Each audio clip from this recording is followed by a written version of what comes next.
Hey guys, your boy Wolf here. I want to take a moment to really apologize for the lack of updates and visibility. I usually don't go dark like this, not at least without some notice or letting you guys know what's going on. Things have just been really crazy lately. There's that old saying that when you attempt to be the master of all, you really become the master of none. That's what I'm really at right now. There's multiple things going on at the same time. Just to give you guys an update, the new job is going extremely well, or so the bosses tell me.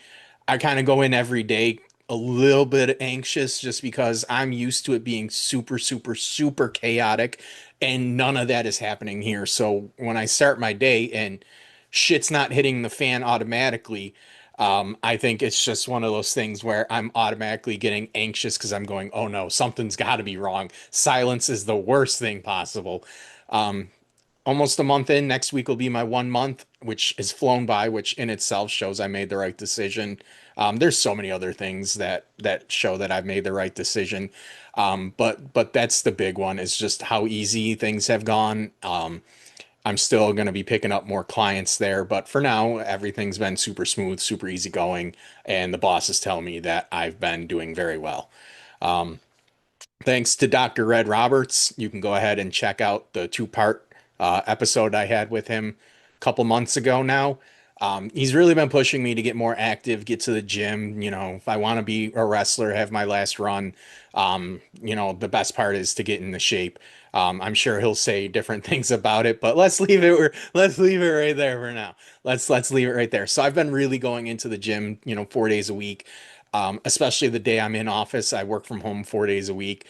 So I do a little I do workouts at home. I also go to the gym.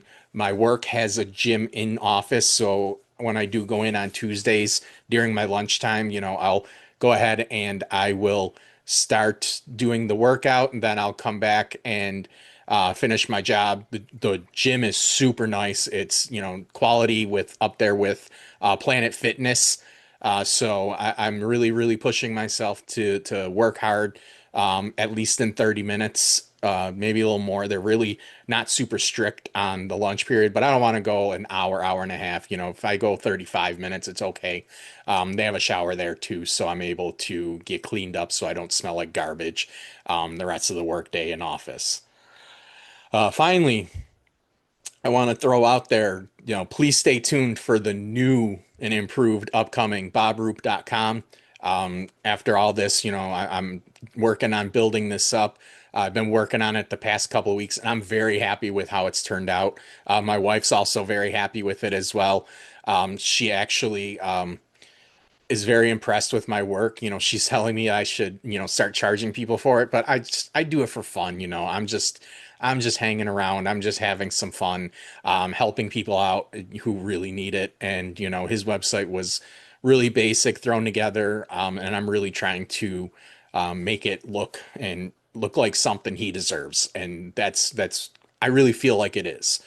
Um, there's still some minor touches, and if anybody knows how to park a domain without changing ownership, I know I've done it before because my buffalomanicwolf.com is a GoDaddy one, but I'm able to host my Webador um, website through there without, basically changing the ownership over to Webador, anything like that. I know that there's like a DNS code or something like that. I'm just drawing a complete blank, and Webador itself is being completely unhelpful. And obviously, I don't have access to the domain listings or the domain settings of bobroop.com. So if anyone knows how to do that, please reach out to me and let me know because it's getting extremely frustrating. And that's the one thing that's holding this website back from going live. With all that said, let's get back to the video. We pick up where we left off. We're discussing parts of Bob Roop's career, Boris Malenko's career, specifically the time when they move over to Southeastern Wrestling territory and what led to the falling out with the Fullers. We didn't get into discussing the Plan B video as I really feel like that could be its own episode. That could be its own, like, probably 10-part episode. Um, So I wanted to really kind of build up to how they got there, including a funny story about Boris Malenko in a match that he had that showed, basically how they were booking Southeastern and, the resistance that they got. So again, we're going to jump right in. I hope everyone enjoys. I hope to have part three up a lot sooner than I had this one up. So please stay tuned. Please continue to subscribe, like, share, spread the word. I'm just doing this for fun, but I really hope to get it taken off the ground a little bit so I can get better or more options for interviews or just hangouts, conversations, stuff like I've been doing. So that's all I got. That's all there is. There isn't any more. Go, let's head right to the video and enjoy. But yeah, we're telling stories here. I Hmm. think that they deserve to be mentioned. The thing about Dusty is to let everybody know out there the business is not. Even though the wrestlers we don't try to kill each other. The wrestling business is not all warm and cuddly and fuzzy and friendly and teddy bears and all that. Business. It's Yeah. cutthroat. It's a business, and everybody wants to be on top because that top is where the money is. Hmm. So anyway, God bless him. Dusty made a lot of money for people because uh, somebody said it about Hulk Hogan. In fact, it was on our show. Ray said that everybody wanted to be on a show with Hogan as the star match because they knew it would draw better. Yep. They would get a better payoff working underneath. Well, the same thing with Dusty. Yeah. He was probably what they did with me and Kern. They put us on immediately. They added us as lights out matches, the kind that go on after the regular show was over. And that way they could start booking us right away. I mean, like the very next week.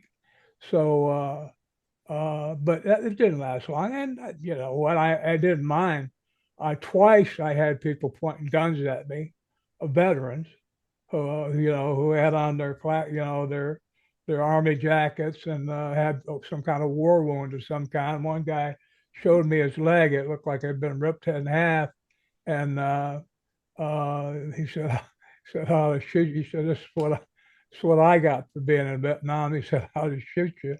I just turned around and walked away from him because what are you going to do? Yeah. He shoots you, he shoots you. You could have single legged him. Oh, yeah, sure, yeah, sure, yeah. He already had some damage there. You couldn't have thrown a double. You could have doubled like that. Yeah. I can't remember. See, the thing is, my wrestling coaches, my amateur wrestling coaches, were all really remiss in a way. They never told me, Bob, if there's a guy pointing a gun at you, what you do is you do the arm sweep to get the gun out of the way. Then you go on for the single leg and get behind him. Nobody ever taught me that. So when it actually happened and the guns were in my, But you knew. I mean, look, you obviously had the moniker of a shooter, but you didn't realize that there were other shooters, and that guy, the real ones. He was a legit. There's other definitions. Yeah, there's other definitions. Yeah. I'd read in the paper all the time about guys getting in fights in bars, and one guy would chase the other guy outside, and the reason the other guy ran outside was to go to his car. And why was he going to his car? Because he had a gun in his car. So once the guy caught up to him and was trying to bash in his windshield with a hammer or something, he shot the guy, the big guy, the big tough guy. He's the one that ended up dead or in the hospital. Well, I read stories. I used to read the paper all the time before it got too traumatic to do it. And I would read those stories and I think, well, yeah, don't mess with anybody. You don't know what they're going to do. I used to read the paper all the time, but I stopped reading the paper because I've got this book now that I read on a regular basis. I'm not supposed to make Wrestling with Saddam. Was it Wrestling with Saddam? What the hell was the name of the book? I'm not supposed to make obscene gestures on camera, but no, please do.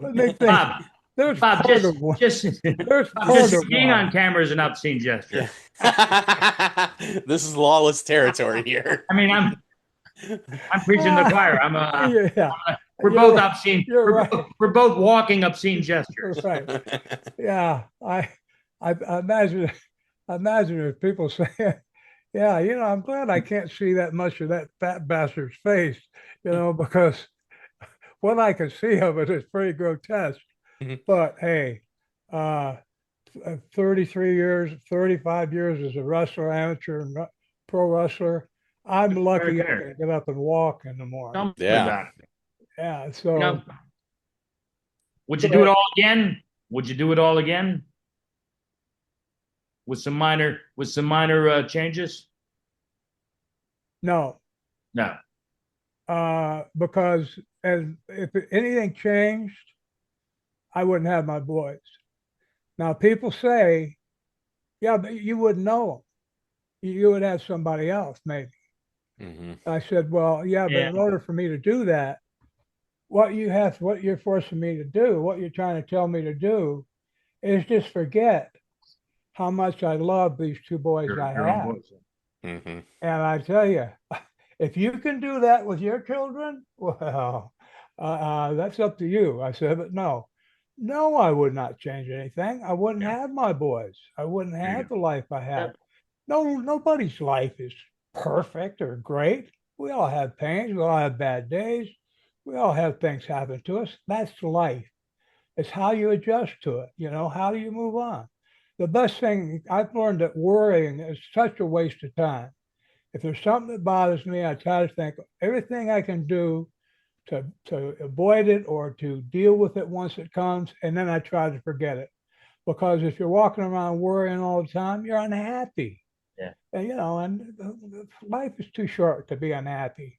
There's enough crap out there to make us unhappy without us doing a thing. We don't have to do a Hmm. thing No, to be worrying, very. look, worrying serves no purpose at all. Worrying is a lot like podcasts, you Yep. know? Exactly. What are we They even here? it What are just we even serves doing? it just makes you miserable and it serves absolutely no purpose at all. Well, It's like doing a podcast with Bob Roop and Joe Malenko. Oh, I thought, I thought, Yeah, I thought you were I talking use I was about waiting for I you my. to refer shit to on the I my thought you were host talking here. about I my refer to podcast. myself in with other names, and I Okay, don't work a okay. gimmick. My gimmick was I had no gimmick. And back to my dad. Yeah. Yeah. Oh, I'm sorry. Yeah. No. No. Come on, man. This That is was quality material. Like that's why I didn't say anything, didn't do anything. It was perfect. I don't. Well, you know what? It's a good segue from Dusty. Dusty, I never saw Dusty. Now I know he could work, but I never saw him have a good match. I mean, he had the match. I mean, like a Dory Funk Jr. Jack Briscoe match or a Hmm. Johnny Valentine match. Even Valentine's match, not much happened, but his matches were great. yeah, But so impressive. Dusty had the thing, come in, get the heat, boom, juice, come back, 55, 8 minutes. And that's it. Everybody loved it. That's fine. That's all it was needed. All that mattered. Yeah, Yep. didn't he drew a full house? Didn't matter. So that was fine. That worked. But as far as him being a great worker, no. Uh, so But you can't. It's sour grapes if you look at any guy like a Dusty and you. Let me segue off. So we used to get on a bus in Japan. I've told this story before, but I'll tell it again. We used to get on a bus in Japan, and Abdullah the Butcher, Abby, would be sitting in the back, and if anybody would bring up Hogan at the time when Hogan was hot, Abby would sit there and go, "Oh yeah, tall guy, blonde hair," because he wouldn't give him his due, right? Yeah. Tall guy, blonde hair. Come on, man. No matter whether or not somebody was the kind of guy in a ring that you appreciated, doesn't matter. If no, they put asses in the seats and they made money for themselves, the promoters, and the other boys who were on the card, yes, what else matters? yeah, Nothing else matters. And to say that, oh, this guy was this or this guy was that, man, it's Dust. Dusty did get so I did a radio thing with Dusty not too long before he passed, and what he did do was point back to the guys before him that he stood on the shoulders of Graham and my dad and all the boys who had been in the Florida territory when Florida was really hot, not not right, environmentally hot, Yeah. just hot, and yeah. he understood. Look, Well, that's good. I'm glad to hear that. I yeah, didn't know that. Yeah. I'm always glad to hear. I heard the other day that Hogan used to sign autographs like crazy for people, and Yeah. I was glad to Yeah. hear that. I didn't know Everybody's got multiple sides to the man. We're yeah, all human beings, right? yeah. I'm glad to hear it because sometimes because we are so competitive with wanting to be on top and all that. Sometimes and sometimes the talk in the car, guys knocking each other and all that, and then once you then half hour later, you see them go up to the same guy in the dressing room, and they just call it SOB or something. They're all friendly and all that. That part of the business always bugged the crap out of me. I just didn't, Yeah. it's like, come on, man. Well, how after what you just did, like you called this guy a no good SOB on the way down here, and now you're acting like you want to be blood brothers with him. How am I supposed to trust you as far Well, as what you don't. If your somebody's, character? well, if you've got a buddy, and I've got friends like that who they talk about everybody and anybody, you have to walk away thinking, what are they saying about me? Mhm. Behind my back when I'm not. Right. Oh, I wonder that about you guys all the time, Yeah. Well, no, we outside. don't talk. Here's the thing: we don't talk at all about it. Good, Nothing. good. About who? I'm not even sure why I'm on this thing. I don't know either. We don't talk about Andrew. Yeah, We've been. because I know wrestlers are all backstabbing, dirty sons of bitches, and can't wait to just say this guy's the shits. The thing though is, in all the, and I only did this, part time. So, but in all the years of doing it part time and being around the business, obviously I was born into it. Um, I don't know if there's any one particular individual that I look at and go, I hated him. I just hated him. Had no time for him. Um, and I, and I'm a bit of a tough, um, tough pill to swallow sometimes. I don't know if, I don't know if I ever had any heat with anybody significantly. So I I think mean, that's as competitive as the business is, I think everybody does their deal to get along, especially on the road, because it's just, you're out there and if you don't get along, it's freaking miserable. If anything, the ribs maybe got to some guys now and Right. again. right. But Well, just there was one part of the code that if a guy was in trouble, you all ran out there to help him, oh hell yeah, yeah. even if Mhm. there were weapons being. You saw a Everything knife. else, if somebody got a little bit too much heat and something's going on, then everything, all the gloves come off and everybody comes Yeah, to the aid. didn't And there's matter. videos of that too, like Oh hell yeah, when Ole Yeah, turned on Dusty in Georgia, and it's in a cage and the fans are literally climbing the cages. You saw the entire locker room, babies, heels, yeah, everyone, all hands on deck out there, yeah, just directing the traffic, directing to get the people out of the ring because the yeah, heels were in the ring too. Dusty's there laying there like convulsing. Ole, Gene and the Assassin and Ivan Koloff, they're all still there, and they're like, there's nowhere to go because these fans are literally climbing the yep. cage to try to kill them. I don't care how tough you are, because a lot of guys are thinking, well, I'm going to drop this guy, Hmm. I'm gonna drop this guy. Yeah, go fight a crowd. Yeah, yeah, Go fight a yeah. crowd. I don't care how tough you are. Oh, You just because you can't have eyes behind your head, you can't have, you're not. Yeah, yeah. Go fight a crowd. it's a hmm I was refereeing up in I was refereeing up in the Carolinas, and I had a couple incidents and stuff like that. And I'm walking through the crowd, and the only thing I could do is just walk faster. I didn't hmm run. You don't run, but no, you walk fast, And one time I actually grabbed a cop. I grabbed him by the weight, by his gun belt, by his belt, and I walked him in front of me because he didn't want to move. And I walked him. He got pretty pissed off at me, but I walked him in front of me. That way, I was, he somebody could have knifed him or shot him or something like yeah. that. I just grabbed his duty belt and I just kept walking him to the dressing room because there's no way to fight a crowd. There's just I don't care how tough you are. So well, the threat. See, he was looking. He felt the threat. Obviously, something in front of him. You knew the threat was behind you yeah, and coming up fast. So yeah, you needed him. I did that once with Lars Anderson. I used him as a battering ram too because all he saw was a few people in front of him that had bottles and stuff waiting, and I had about 100 of them behind me with chairs. And see, that was another thing in the arena that had folding chairs that they put out uh, on the floor. Every one of those is a lethal weapon. No And shit. when somebody gets the idea to fold them up and start slinging them like frisbees through the ring, oh man, you can kill somebody. Like seriously. I've seen it raining Yep. folding. Yep. Yeah. So there's all those weapons are available. All it needs is one person to start throwing them. Everybody says, "Oh, that's a great idea. Let's all do that." So, and then maybe the wrong person is the one who gets hit with the chair. Some poor old lady sitting across in the aisle, across the ring, and the aisle on the aisle seat, or I mean, front row seat, gets hit right in the face. Yeah, those kind of see that was another thing about um, guys would talk about, oh, all the buildings, their stories, the buildings are always sold out, and we got so much heat, we had this riot, and I always want to interrupt the story right there and say, what you're saying there is so unprofessional. A riot is the last possible thing you want to have happen in a Hmm. show because people bring children. There's old people that come Too that much are heat. frail Yeah. and smaller people, the sensitive people who come to be entertained, and they get the crap scared out of them or get hurt. And People have then you also, died. and then you Fans have also, died. yes, and then you get lawsuits from everybody in person that got hurt. You get I mean, lawsuits, I've killed an entire house before.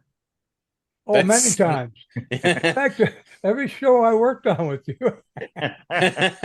well, you guys saw last Saturday and you saw the slow death that I brought, so but back like in the Hey, 40s, like I was doing research on stuff and yeah, there would be like You were doing riots. research. So you were back in the 40s doing research.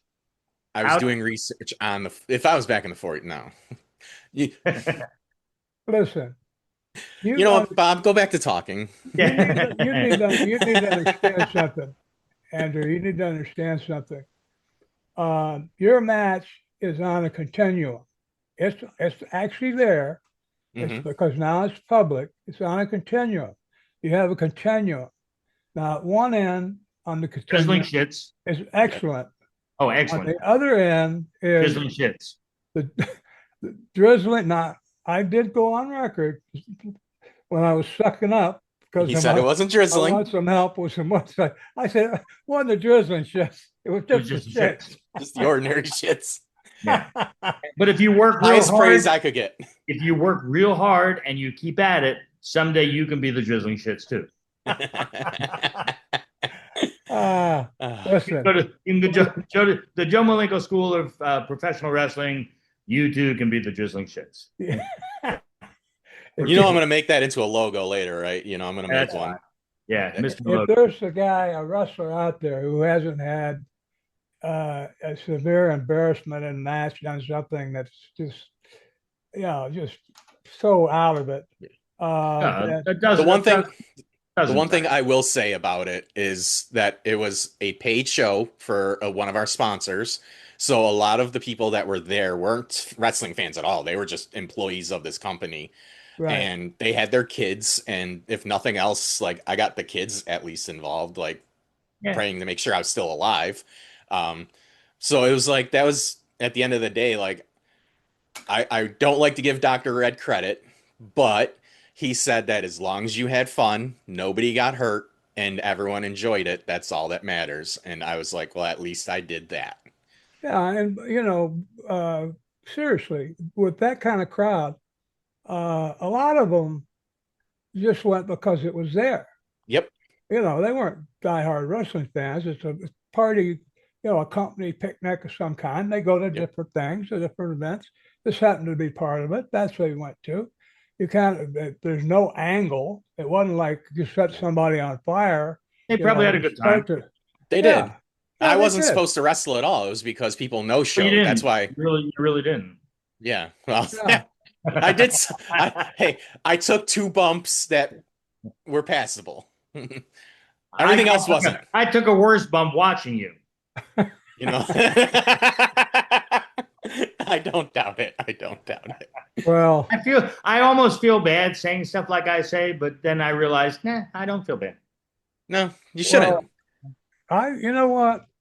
Your dad was a great worker, but you know what I saw him do one time? I saw him have his trunks taken off to where he's naked from the waist down Yeah. in an outdoor baseball stadium. And somebody, I don't know who could have done it, the heel exit door was only about 20 feet away, but somebody locked it. Lock the door. And Phenomenal. he had to run the whole length all the way And past my the dad, first. and guaranteed my dad milked the living shit He out of it. loved it. Oh He, yeah, ran- that he was his ran thing. all the way. My brother did that. My brother did that too one time. We're Wildwood, I think it was. I think we were in Wildwood, Florida, or somewhere around there. And we had a tag match. We were heels that night. I don't remember why, but we had a tag match, and we go to the back. No, maybe we weren't heels. We go to the back. Somebody calls us out. We come out. Well, my brother had already taken his clothes off, and so we both walked out with towels on. And then somebody grabbed my brother's towel and yanked it. So he's standing there, fully exposed, as fully exposed as my brother could get. He was fully exposed. He didn't want to go back into the dressing room because it was just so fun for him to be running around naked. Really? Oh That's Wow. okay. yeah. I actually think it was a weird night. That was that was Scarred me. I have more questions, yeah, but I don't want answers. It scarred me. yeah, I don't know. I don't know about that. Running around naked out there. Well, I So, guess it depends. so I was gonna add. So I was gonna add something to what Bob said before about um, standing on the backs of others. I mean, these guys, or we were talking about even even Sullivan. Oh, you were saying how coming alongside when you're on the same card as some of the top guys. They're drawing, you're making money, which was great. Even Right. Sullivan came up to me about my dad and said the same thing. He goes, we were up in Charlotte, and he said to me, he goes, "Hey, I just want to let you know, man. I loved being on the road and following your dad because I knew that whenever I was going to be on a show with your dad, I was going to make good money." Right. And so everybody who's smart always understood that. Other guys not so smart, but Kevin, say whatever you want about Kevin, he understood, and Well, it really is in the business. It really is. If you get somebody in a territory who's literally just on fire, and he's blowing the territory up in a good way, yeah, it's that ocean raising. It's that raising the ocean. All the ships come up with it, yeah, and I was gonna everybody. say, if you think about it, like there's people who probably want to be Hogan, but there's people that should be grateful that he exists because all houses go up. Oh Like yeah, of yeah, course. that yeah. Andre match he had on NBC, there was 33 million people that watched. Like Right. though Look, I was they're not all physically in that arena, they're all over. So every business around that's associated with something that he brings is going to go up. I always wanted to be on the bigger shows where guys Hmm. who were the top, especially in Japan, where if Hansen was the lead dog on a main eventer, and you had Sure. Brody or whatever, or Hogan was coming in and at the Tokyo Dome, you always wanted to be on those cards. And I Sure. wanted to ask you guys about Baba too.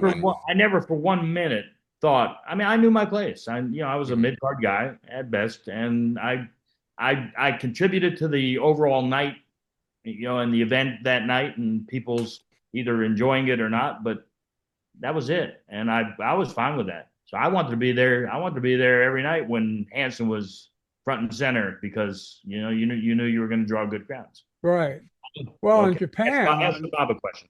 Oh, on I a just lot, wanted to ask your thoughts about Baba because I knew Dick Beyer, the Destroyer, and he was very close with Baba. So I yeah, just wanted to know like interactions you guys had directly with him or his wife, because the way I was told is his wife was always like the nastier of the two, so he could like still maintain an image with the boys, but I don't know anything about like that dynamic, so I was looking for other opinions. Yeah, I mean, I think I'm on my side of the equation. Again, my status and where I was, I didn't necessarily warrant, um, sidebars with either Baba or his wife. I never dealt with that. I did deal with Baba on numerous occasions. and I found him to be honorable. I always said the one great thing about Japan, why I hung there and focused in on Japan, was I knew that every dollar that was promised I was going to see. I knew that everything Mhm. that somebody told me was going to happen happened. If I had every dollar for everybody in the states that told me I was going to make a buck, I wouldn't be sitting on this broadcast. Right. Yeah, for Right. real. I wouldn't be waiting for a check after this podcast. The big check that you send afterwards. I Yeah, wouldn't Well, be I checks in waiting. the never, mail, just so you know. yeah, I never had a chance to, be alone with Baba. I worked with him a number of times, and that was another thing. Uh, the first tour, I was only in a business, I don't know, a year and a half maybe, You were there with and my dad, right? I'm, huh? You there with my dad that time? No, oh You were no, there with that was him. later when we were working at Yeah. for Ron Fuller. He and I went. I had the privilege, and to his dad and I went to Japan. He was my manager, but we were together for I think 3 or 4 weeks, and we used to train every day. Do We do a deck of cards, squats and push-ups and squat thrusts and things, and run. We'd go out and run, and you always great rack-ons here. We didn't just run in silence. There was always stories going back and forth, but just great talent. And he was up in his I don't know, maybe 50s by that time, but you couldn't tell. What year was that? Look, I don't remember, but he was always in such great shape. And the things that we used to do in Knoxville. Oh, here's another where he and Ronnie Garvin and I booked Knoxville for Ron Fuller. Yeah. Robert Fuller had been the booker. He took off, I think they went to Memphis or somewhere. Ron, I think, went down to Pensacola to help run that place down there and left Knoxville to us. Well, I had Ronnie Garvin, who had 10 years more experience than I did, who had been a main eventer there for a year or so or more and You're was solid. over like $1 million. And your dad, the great Malenko, Boris, uh, who had all this experience. The three of us were a booking committee. And I was the one that had the ability to put it on, to make it official. This is what we're going to do on TV, or these are what the matches are going to be. But those guys came up my job was to come up with even though it was my best idea, my job was to come up with a shitty idea. And these guys, both being veterans, would realize, well, yeah, I kind of remember that angle. That's like the one that's about 4 or 5 below where we really should start. So then they would smarten me up and we do something really. But we did a lot of stuff there that got sabotaged because there were people working there for Ron Fuller who were reporting to him, and if they didn't like what we were doing, they would knock it, even though all Ron Fuller had to look at was what were the gate receipts.